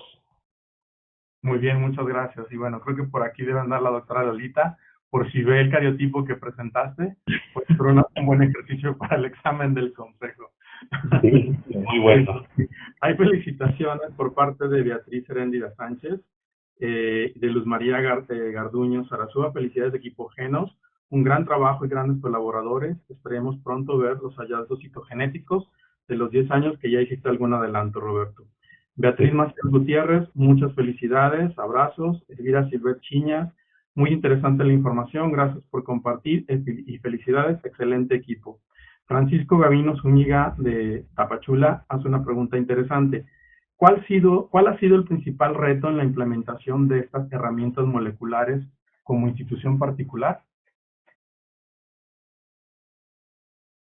Pues el principal reto podría ser, por ejemplo, en microarreglos, juntar volumen, ¿no? Ir captando cada vez más pacientes, que ha sido de forma gradual, cada vez se llegan a más estudios. Por ejemplo, este año ya vamos a llegar a los 500 microarreglos en el año, y poco a poco se va a ir juntando el volumen, se va aumentando el número de estudios. Muy bien. Hay más felicitaciones de Silvina Contreras, felicidades amigos.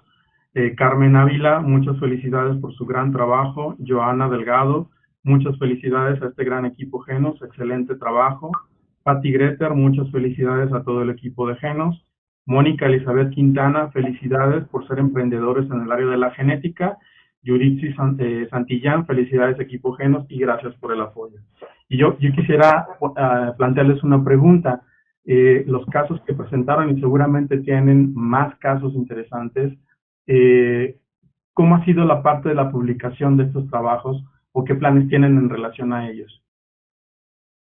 Sí, pues la verdad es que respetamos mucho, sobre todo a los médicos referentes que nos comparten estos casos, y es con ellos con los que se trabaja precisamente para, en caso de que sea de su interés hacer una publicación formal, pues ya nos vamos coordinando. La verdad es que hay muchos colaboradores y amigos que han tenido datos muy interesantes en los estudios que hemos realizado, y ellos mismos son los que pues se acercan a cada uno de nosotros que vamos colaborando con ellos, ¿no? Y se empiezan a tener nuevos proyectos precisamente para poder hacer estos casos pues públicos en alguna publicación científica. Entonces, pues como comentaba al principio, estamos siempre en esta apertura de colaboración tanto a nivel público y también a nivel particular. Muy bien, gracias Leonardo. Sandra Flores Casas pregunta, ¿cuáles son las alteraciones cromosómicas más frecuentes en productos de aborto y si existe correlación con lo descrito en cultivos? Sí, en grandes series lo que se ha visto muy frecuente es la trisomía 15, 16, 22. Además, bueno, seguido de las trisomías 13, 18, 21. Además, poliploides y monosomía del X. Muchas gracias. Dorian Caterina Olmos los felicita y hace una pregunta. En los microarreglos para autismo, ¿qué diagnósticos han encontrado? Sí, por ejemplo, en autismo hay veces que es la duplicación 16P. Hay diferentes síndromes. También clasificamos si es un autismo sindrómico o si es un autismo aislado. Cuando es un autismo aislado, la eficacia estadística llega entre el 5 y 10%. Cuando se trata de un autismo sindrómico, llegamos entre el 15 y 20% de los casos a tener un diagnóstico.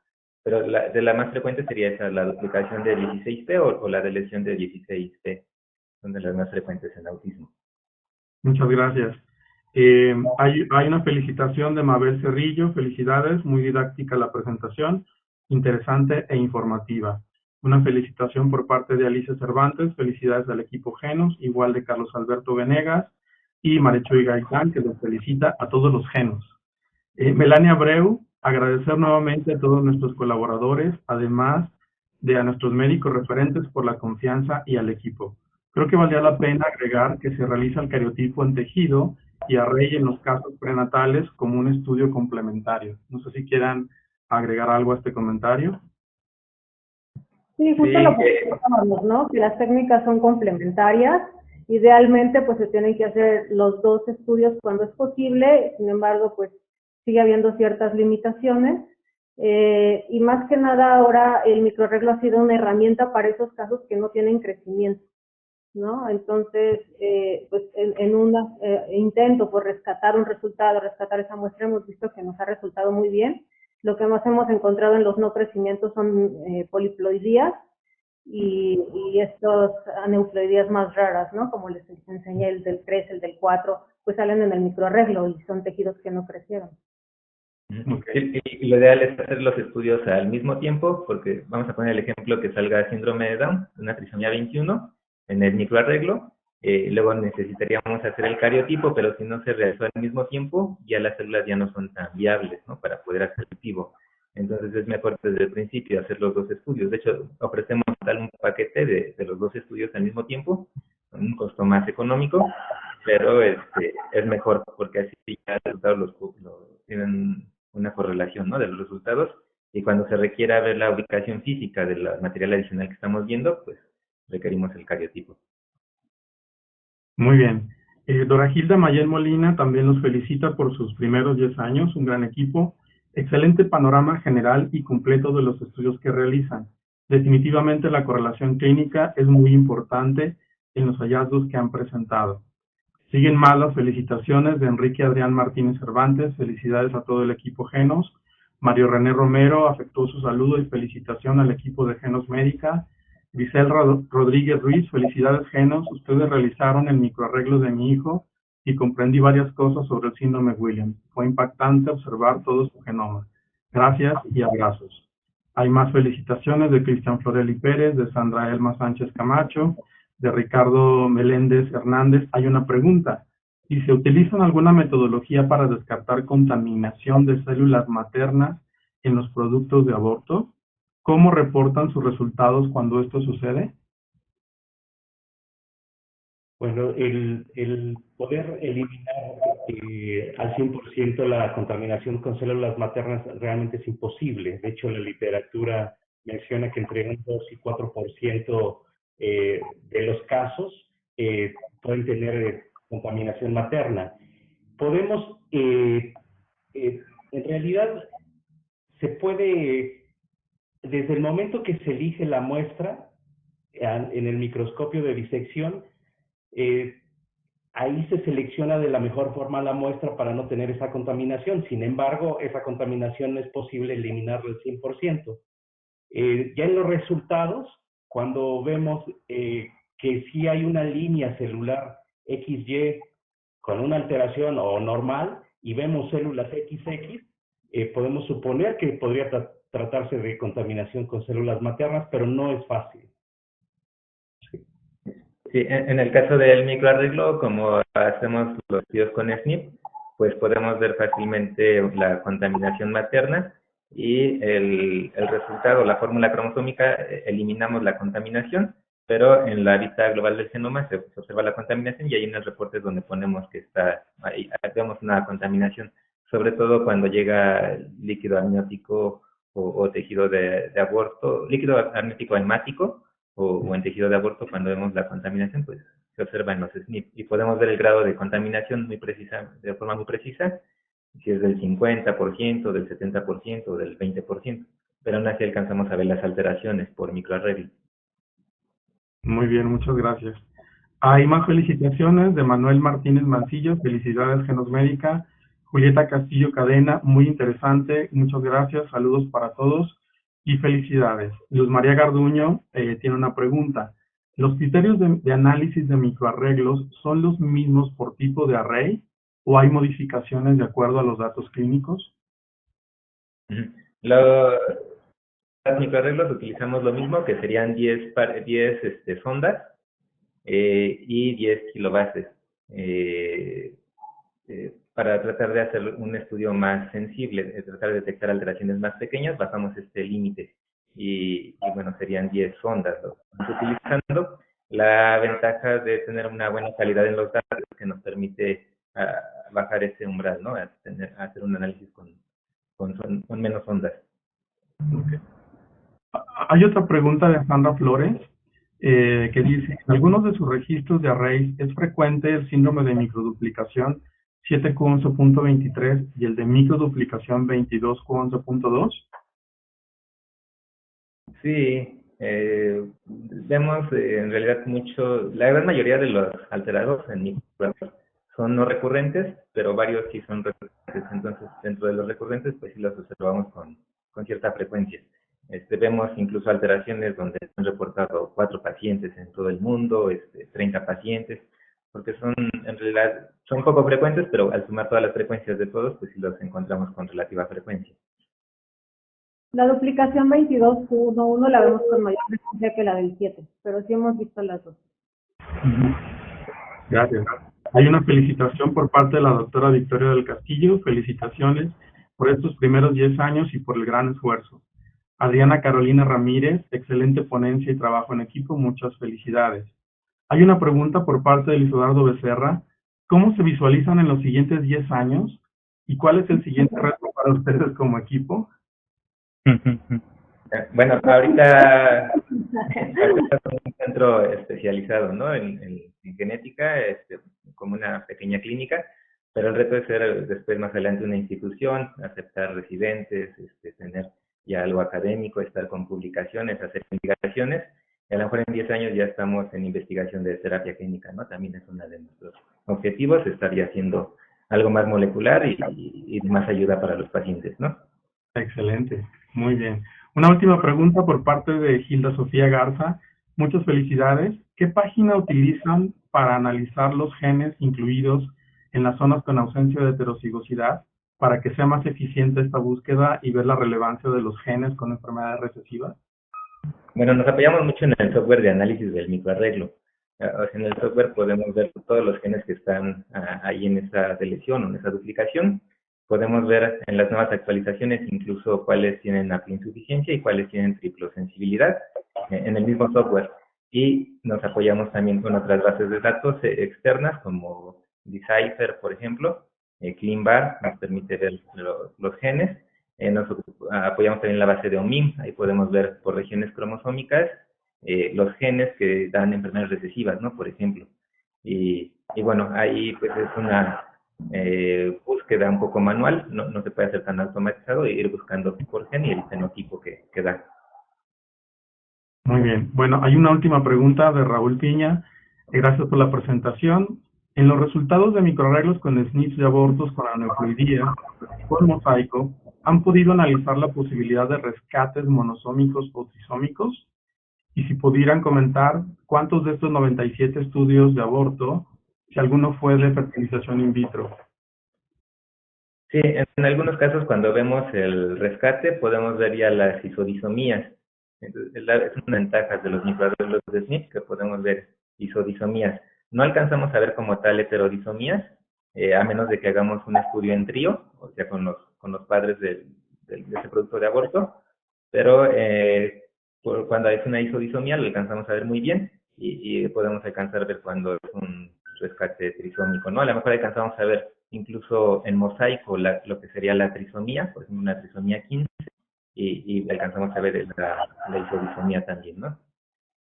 En algunos casos. Muy bien, pues bueno, yo me uno a las felicitaciones de todos los asociados del día de hoy por el trabajo que han realizado en estos primeros 10 años, por la perseverancia y el entusiasmo que han mostrado. Y creo que a lo largo de los congresos hemos visto también el entusiasmo que ponen en todas sus actividades académicas y comerciales. Creo que es un ejemplo para muchos de nosotros, ya medianos y grandes, y sobre todo los jóvenes que están saliendo. Es un ejemplo de lo que se puede hacer si se trabaja con eficiencia y con honradez. Muchas felicidades. No sé si quieran decir algo para cerrar esta sesión. Pues también quisiéramos extenderles la invitación a todos al Journal Reading Club que realizamos los segundos jueves de cada mes. De hecho, pues, ya tuvimos la oportunidad de revisar un artículo del doctor José Elías García y pues la verdad es que se pone muy interesante. Es como una charla entre amigos. Les animamos a que se unan. lo hacemos ya de manera recurrente, y ahora toca la ocasión de pues de platicar con la doctora Silvina Contreras Capetillo, que nos va a hablar por ahí de algunas cosas interesantes que ella viene manejando. Entonces, pues de cualquier manera, si alguien gusta enviarnos algún tema que guste compartir con nosotros en este momento que podemos cada mes, pues con todo gusto los esperamos a todos los que nosotros compartiendo algo, y pues de manera muy amigable, y pues seguir compartiendo todo juntos. Muchísimas gracias a todos. Y bueno, también un agradecimiento porque en realidad esta que es una empresa, pues ha crecido con la confianza de ustedes, que en realidad nosotros no somos tan comerciales, no tenemos ningún vendedor, no hay ningún vendedor de Genosmedia, todo ha sido por la recomendación de ustedes y el apoyo que nos han dado. Entonces, muchas gracias. Gracias. Pues con esto cerramos la sesión de preguntas y respuestas. Nuevamente, muchas gracias, Genosmédica, por su participación. Creo que ha sido más que evidente el aprecio y el agradecimiento de toda la asociación y también de no asociados. Y bueno, esperamos seguir contando con ustedes en nuestras actividades académicas en la MGH. Muchas gracias. Gracias. Muchas gracias a todos. Hasta luego. Hasta luego.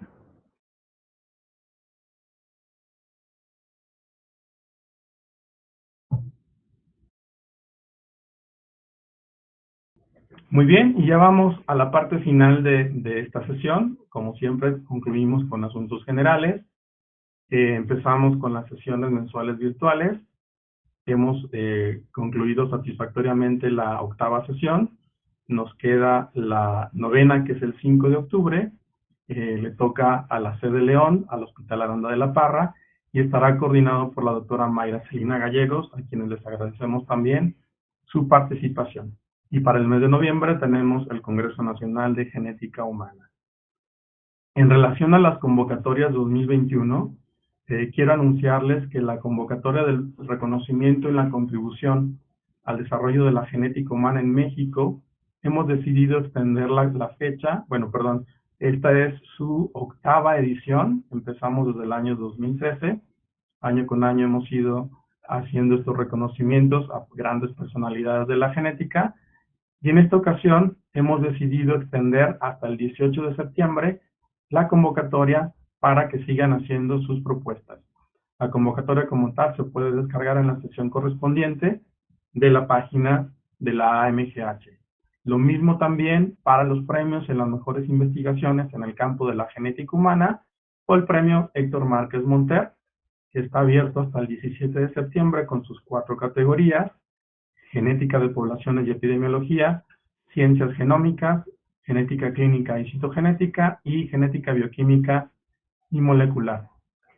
Esta convocatoria está a cargo de la doctora Juanita Navarrete, y el premio para cada una de las categorías es de 30,000 pesos.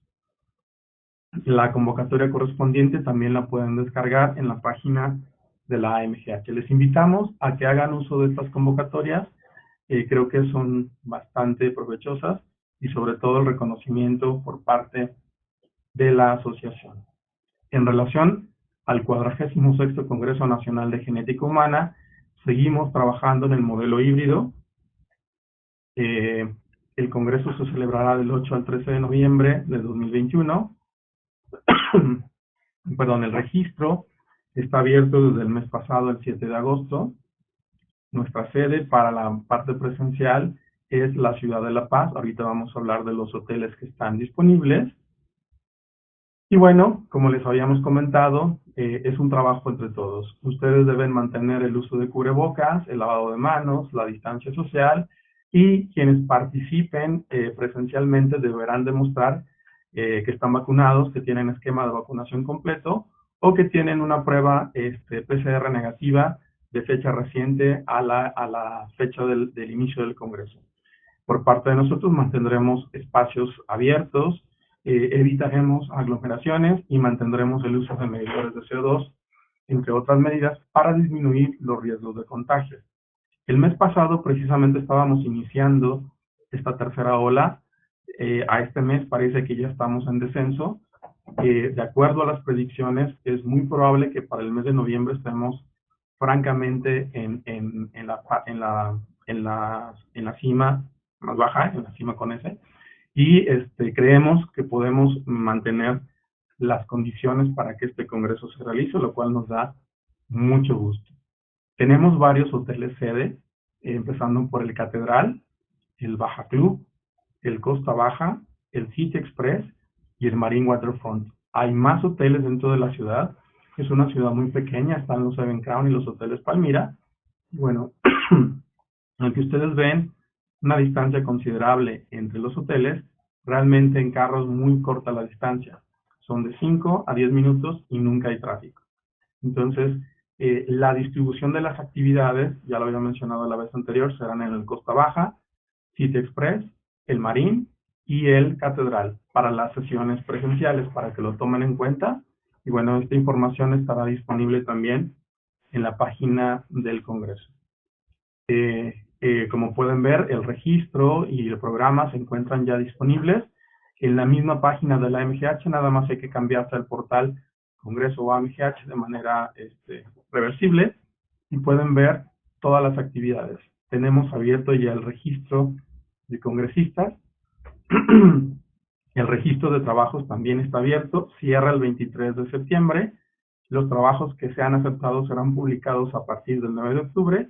Y bueno, también pueden consultar ya el programa preliminar que se está modificando día con día.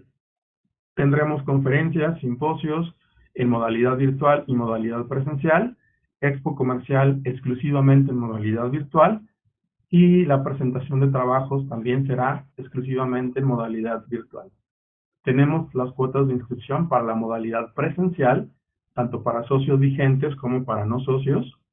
Y a diferencia del año pasado, solo tenemos 2 fechas fatales. El Early Bird está hasta el 30 de septiembre y a partir del 1 de octubre cambian los precios para socios vigentes y socios no vigentes. Quienes se registran en la modalidad virtual aplican las mismas condiciones. Tenemos 2 fechas de registro, tanto para socios vigentes como para no vigentes, en cada una de las categorías. Toda esta información ya está disponible en la página del Congreso. Este año tenemos 5 cursos precongresos, los voy a mencionar a continuación, y un curso precongreso tradicional que será en la ciudad de La Paz.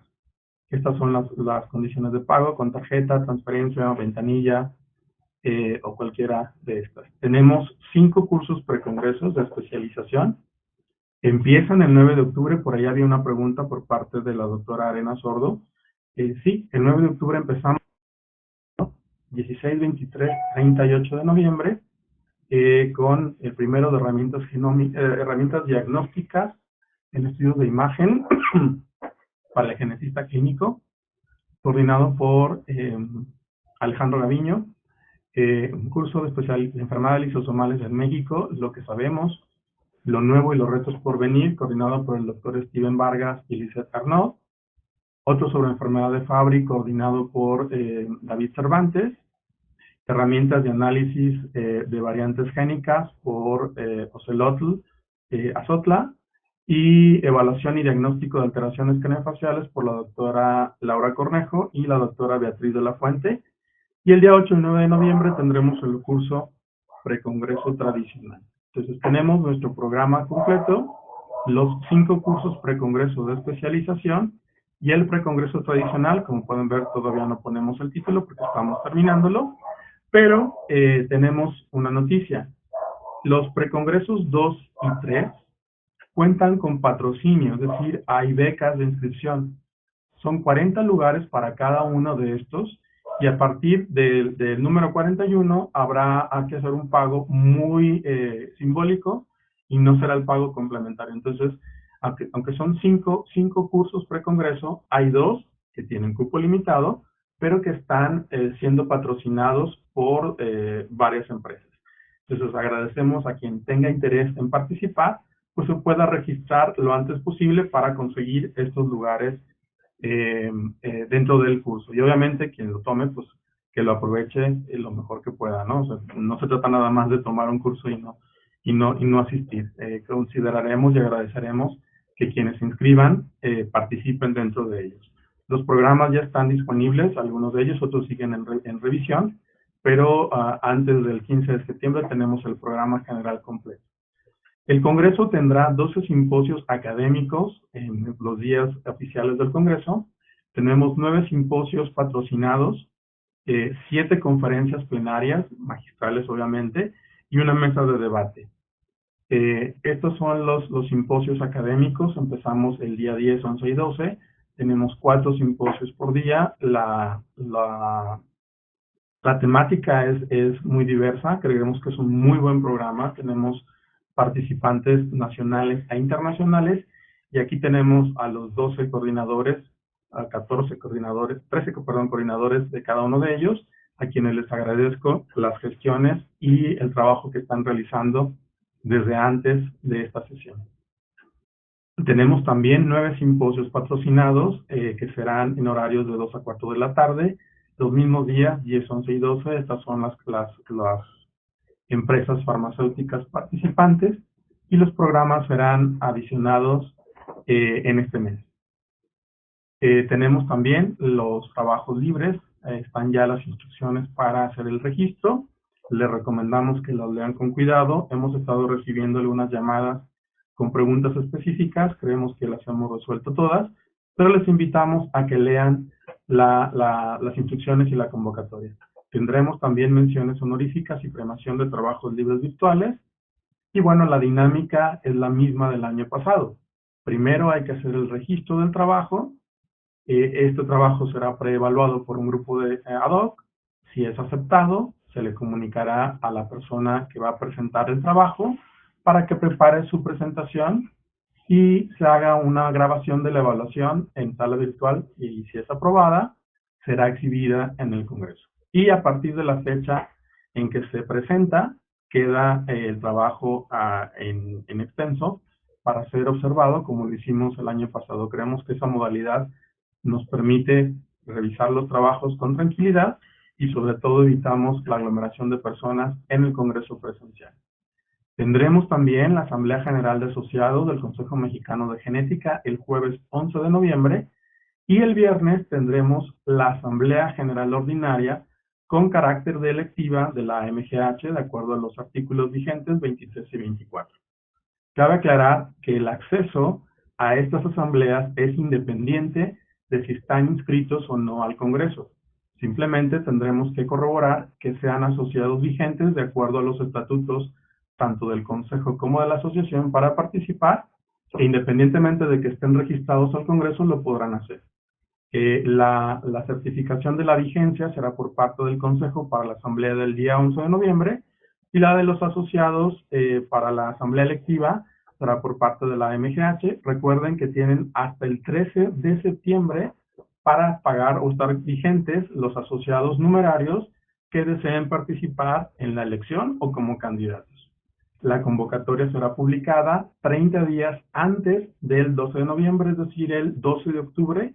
Haremos la publicación correspondiente y la haremos llegar tanto por correos electrónicos como será publicada también en la página de la MGH para que todos conozcamos las condiciones, los criterios y sobre todo esta es la primera elección que tendremos de acuerdo a los nuevos estatutos. Entonces será una condición novedosa para todos. Creemos que tenemos las condiciones para realizarlo de manera virtual quienes estén en su casa y presencial para los que estemos allá en la ciudad de La Paz. Y bueno, nada más les invito a que lean con cuidado la convocatoria y las condiciones de elección para que no tengamos problemas, complicaciones sobre todo. Dentro de las actividades sociales tendremos un pequeño cóctel de bienvenida el día de la inauguración. Estamos preparando ahora una carrera virtual. En este mes haremos la publicación correspondiente. Podrán correr, yo no, los que gusten. Bueno, sí, voy a intentar correr. Desde donde estemos, es una manera muy sencilla de poder validar la participación. Es una idea, es una carrera en la que pretendemos divertirnos, no competir. Obviamente va a haber un ganador, pero la idea es que podamos realizar esta carrera a nuestro tiempo, en nuestro lugar y con nuestras distancias. Entonces va a ser una interacción muy, muy divertida y los invito a todos a que participen en esta carrera virtual. Tendremos también eventos culturales en la ciudad de La Paz durante el evento del Congreso y obviamente nuestro Jeopardy Senior, con el cual cerraremos las actividades formales del Congreso 46º de la MGH. Como ven, estamos trabajando, creemos que todavía tenemos las condiciones para reunirnos en La Paz, ahora más que el mes pasado. Y bueno, les invito a que sigan la dinámica y distribución de estas actividades, porque les aseguro que van a ser bastante memorables. Finalmente, en relación a las cuotas de asociados, recordarles que siguen vigentes las cuotas para el año 2021, tanto para ingreso como para la vigencia. Pueden hacer el pago a través de PayPal o transferencias bancarias. Estos son los números de cuenta, están disponibles también en la página de la MGH. Al mes pasado éramos 261 asociados vigentes. Al día de hoy somos 279. Vamos arriba del histórico del año pasado. Les recordamos nuevamente que quienes vayan a participar perdón por ser tan reiterativo, pero es importante, quienes vayan a participar en la elección o como candidatos, asegúrense de estar vigentes en su membresía antes del 13 de septiembre. A partir de esa fecha, aunque hagan el pago, ya no podrán participar en la elección. Entonces, lo hemos estado avisando a lo largo de todo el año, lo insisto, porque este mes cierra esa fecha fatal, y bueno, no queremos que nadie se quede fuera del ejercicio de esta obligación que tenemos como asociados. Les invito también a que visiten la página para revisar otros eventos. Está ya un diplomado en Chile, que le agradecemos nuevamente a Alejandro Gaviño, todas las gestiones que hizo creo que son 15 asociados que están participando en este curso en línea. Tenemos el día de mañana, el pasado mañana, el RERDIEM en San Diego. Y bueno, a partir de hoy empezó el primer simposio latinoamericano de enfermedad de Duchenne. Entonces les invito a que visiten esta página, esta sección de la página.